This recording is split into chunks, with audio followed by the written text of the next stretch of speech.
Il refuse la qualification du massacre de Srebrenica en génocide. Plusieurs dizaines de manifestants pro-serbes se sont rassemblés jeudi au Monténégro avant le vote de l'Assemblée des Nations Unies.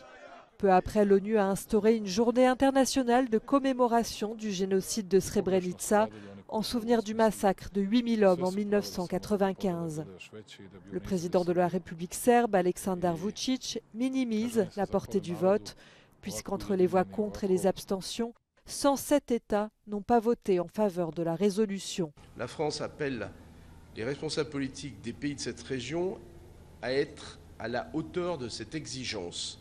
Il nous appartient de penser à l'avenir en faisant de la création de la Journée internationale de réflexion et de commémoration du génocide de Srebrenica une occasion de travailler à la réconciliation des mémoires sur la base du respect et de la solidarité envers toutes les victimes.